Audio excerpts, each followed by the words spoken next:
Okay, I said we were going to talk about the one D&D trailer and the Manic Pixie Dream Girl, and so we're going to do it. And I'm probably going to get in trouble for this, but I think we need to talk about it. And I'm going to try and be as nice as I can. Okay, and I'm not coming out of this from like a upset gamer point of view. I'm coming at this from another point of view. All right. But first, it is Saturday. It's 10 o'clock in the morning. It's the 10th day of September 2022. It's 75 degrees and cloudy here at Site B. We even have some rain. All right. So let's get to this nonsense. Loved fantasy, but I never saw myself as the hero because I didn't think it was possible for someone who looked like me, who acted like me, who was like me to be that hero. Okay, so who is this person? Um, looks feminine, but you know, it's Wizards of the Coast, so I can't make that assumption. Um, but for now, we're going to call them Manic Pixie Dream Girl. So, who is this Manic Pixie Dream Girl? Why did they choose them, this person, to be the first individual we see in regards to the one D&D trailer? Um, do they work for Wizards of the Coast? Are they somebody important in the industry? Who are you? Because just to come out and say that up till now, nothing has fulfilled my need to be seen in role playing without any backlog, you know, I see what they're trying to do, but I also get that, you know, from a Hollywood point of view, um, you know, starting with a Manic Pixie Dream Girl instantly gets certain subconscious engines rolling. But the Manic Pixie Dream Girl trope is way, way, way over, okay? Um, if you're not familiar with the Manic Pixie Dream Girl is, it's used all the time in rom-coms. You know, you have the guy who's in love with the other girl, but then that guy has a female best friend who's quirky and funny and snarky and smart, but they're just friends, and he doesn't see her as a romantic interest, but she secretly sees him, and she's like everything you would want in a girl, but the guy is in love with, you know, the other girl, and then you get to the last act of the rom-com, and the guy finally realizes that the girl he's been in love with the whole time is the Manic Pixie Dream Girl. And the Manic Pixie Dreams Girl's job in Hollywood, in movies, is to facilitate the progress of the male character from the individual they are at the start to the individual that they need to become at the end. Um, it's also often associated with the white knight thing. And, you know, the trouble with the Manic Pixie Dream Girl is that even if the two of them end up together, it's only because the Manic Pixie Dream Girl character facilitated the change and allowed the male protagonist to evolve um, to the point where they could see the Manic Pixie Dream Girl as the one they think they love. And you often think at the end of these movies where the Manic Pixie Dream Girl either ends up with the guy or doesn't end up with the guy, that, you know what, inevitably they're not going to be happy because, you know, he's grown and she hasn't. So it is a trope that has been used for a long time, the Manic Pixie Dream Girl. And here is a perfect example of a Manic Pixie Dream Girl. She's quirky, she's smart, she's funny, she's sweet, she's endearing, and of course she's associated with the hobby. And here she is saying, up till now, I was loved fantasy, but I didn't see myself. But okay, there's no basis for this. Who are you, and what is your history that you know the game is not for you until now? And what about now makes this game for you that it didn't before? Because what the Manic Pixie Dream Girl in this picture is trying to say is one D&D is the only game so far that lets me be me in the game. What about one D&D is different than 5th edition D&D that you didn't see yourself in 5th edition D&D? And what is it about one D&D that is different from every other game in the world that you only see yourself in one D&D? Because that's the message that they're using this individual to project onto the viewing audience. Finally, this Manic Pixie Dream Girl has found the game that lets her be seen. And no other game has done that to now. But we don't know any point of reference. So it comes across as, fake. She seems to me like she's just reading lines. There's no emotion, and since I don't know her backstory and I don't know who she is, I don't know why she feels that up till now, nothing has fulfilled that need, but now 1D&D does what no other game is. And her point is, as she says, because I didn't think it was possible for someone who looked like me and acted like me and was like me to be that hero. I didn't think it was possible for someone who looked like me, acted like me, was like me to be that hero. Up till now, nothing in the industry has fulfilled that need for her to see herself in the hobby. And the problem with that is that that's approaching the mentality that the only game in the world is 1D&D and 5e. And that her only exposure to the hobby has been the last, since 2014. And even in 5th edition, she hasn't seen herself. She's only seen herself just now. But we don't know who you are. Okay? Other than you're a Manic Pixie Dream Girl. You're a tried and true Hollywood trope. Now, the hobby, believe it or not, is 50 years old. The hobby is played, believe it or not, all over the world and in space. Okay? Every country in the world, there are people playing tabletop role-playing games. Now, in the 40-year history of the hobby, all over the planet and in space, there are other games besides Dungeons & Dragons 5th edition. I know there are certain individuals out there who claim only they understand D&D, that 5th edition Dungeons & Dragons is the only game, but that's a lie, okay? If you don't believe me, just look it up, okay? There are literally millions of games out there from 1970s till today. Millions of games all over the world. Several and hundreds of millions of, and of those millions of games, only a small portion of that is D&D, okay? There are literally dozens of other games that do different things. And I'm not just talking genres. I mean, there's superhero, space, sci-fi, spy, oriental, horror, cowboys, sports. I mean, you name it, there's a role-playing game. There's soap operas, TV shows, comedy. There is a role-playing game out there. Now, I've never seen myself. Okay, I can think of just two. Right now, I can think of 3 games where you literally play yourself, and I know there's 4 games where you literally play yourself. Villains and Vigilantes, the very first role, your first character is you. A little-known game called Immortal, where you play yourself. There was 2 others that I know of, where you basically play yourself.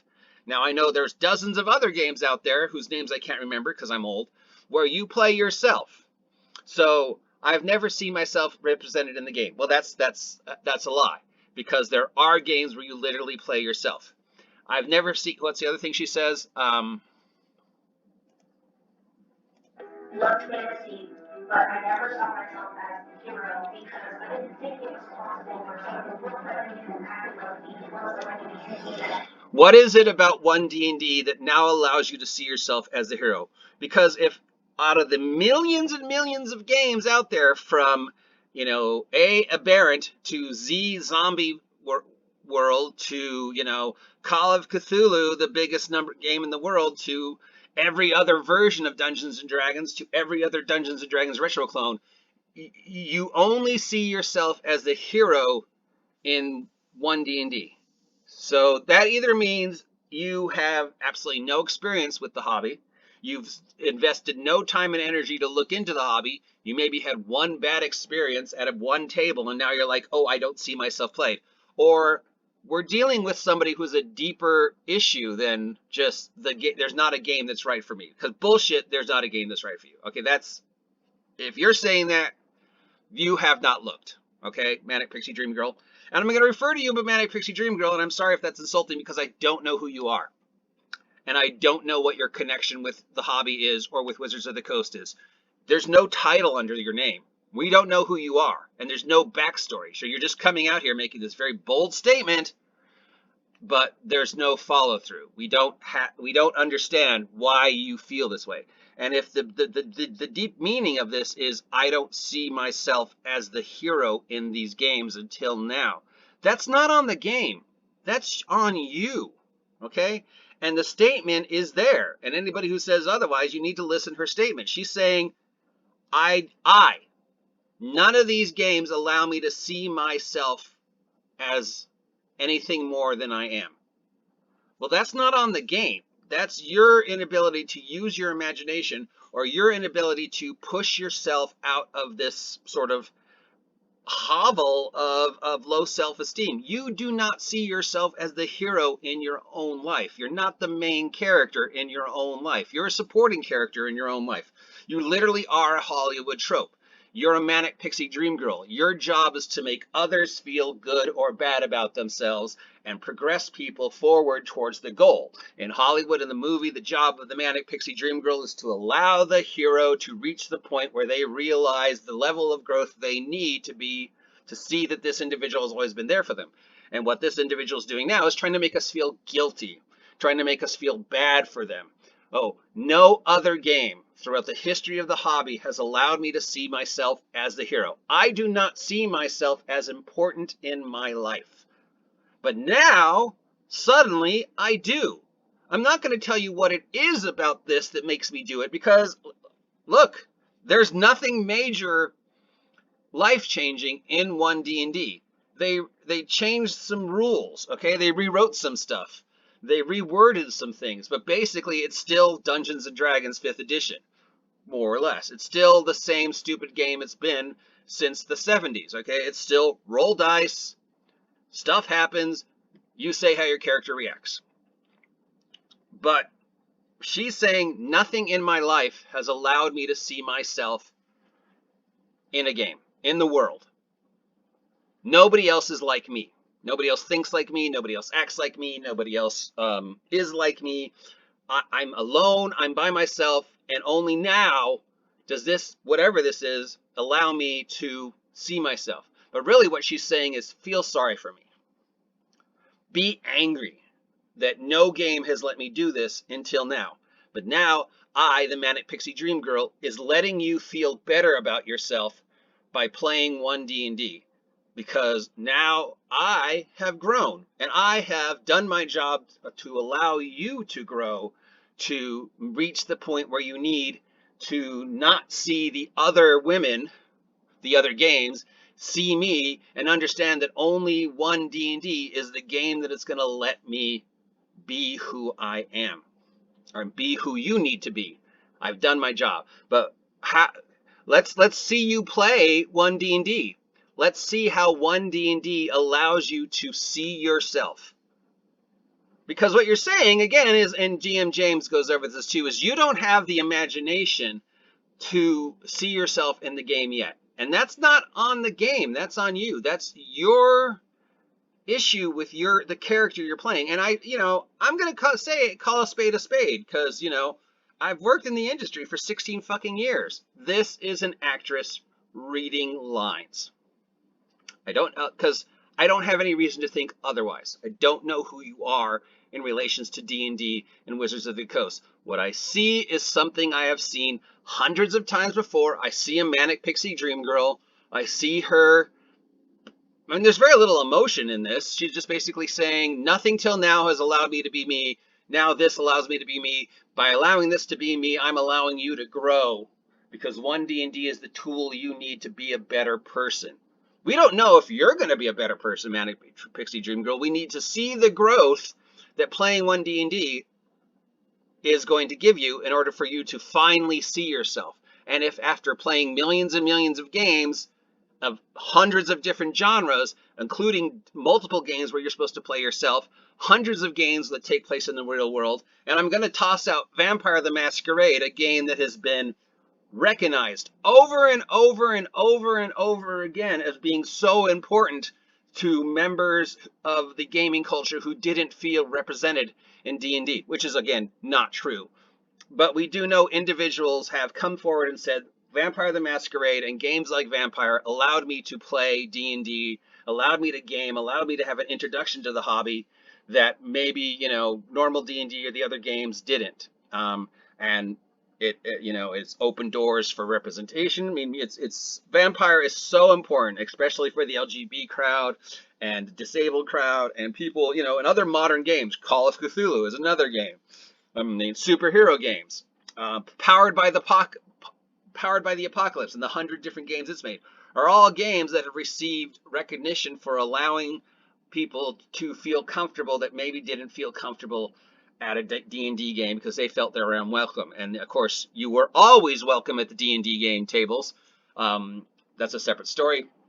But whatever. But we know, I understand that people didn't feel welcome at D&D tables, and Vampire made them say. So she's saying that even Vampire, GURPS, Powered by the Apocalypse, Call of Cthulhu, every superhero game ever made, every modern day game ever made, every science fiction game ever made, every alternative fantasy game ever made, every fantasy game ever made up till today does not let her play the character she needs to be to see herself.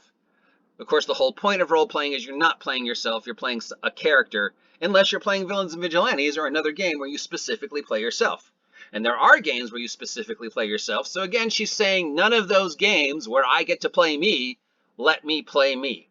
So either you've never played any other games, you never gave them a chance, you never played Villains and Vigilantes, which literally says your character is you, or any of the other games that say your character is you. Only now, only today, only with 1D&D am I allowed to see myself in the game. Again, that's not on 1D&D, that's on you. And if you haven't been able to see yourself yet, you're not going to see yourself in 1D&D.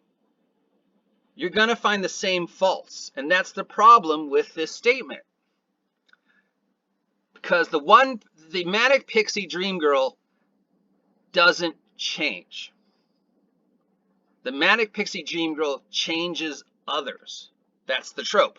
At the end of the movie, whether the main hero and the Manic Pixie Dream Girl end up together or not, and there are several where the main hero doesn't end up with the Manic Pixie Dream Girl, the Manic Pixie Dream Girl's job was to change the hero. But the Manic Pixie Dream Girl doesn't change. So playing 1D&D is probably not going to change this individual, because up to now, nothing has allowed them to accomplish that goal.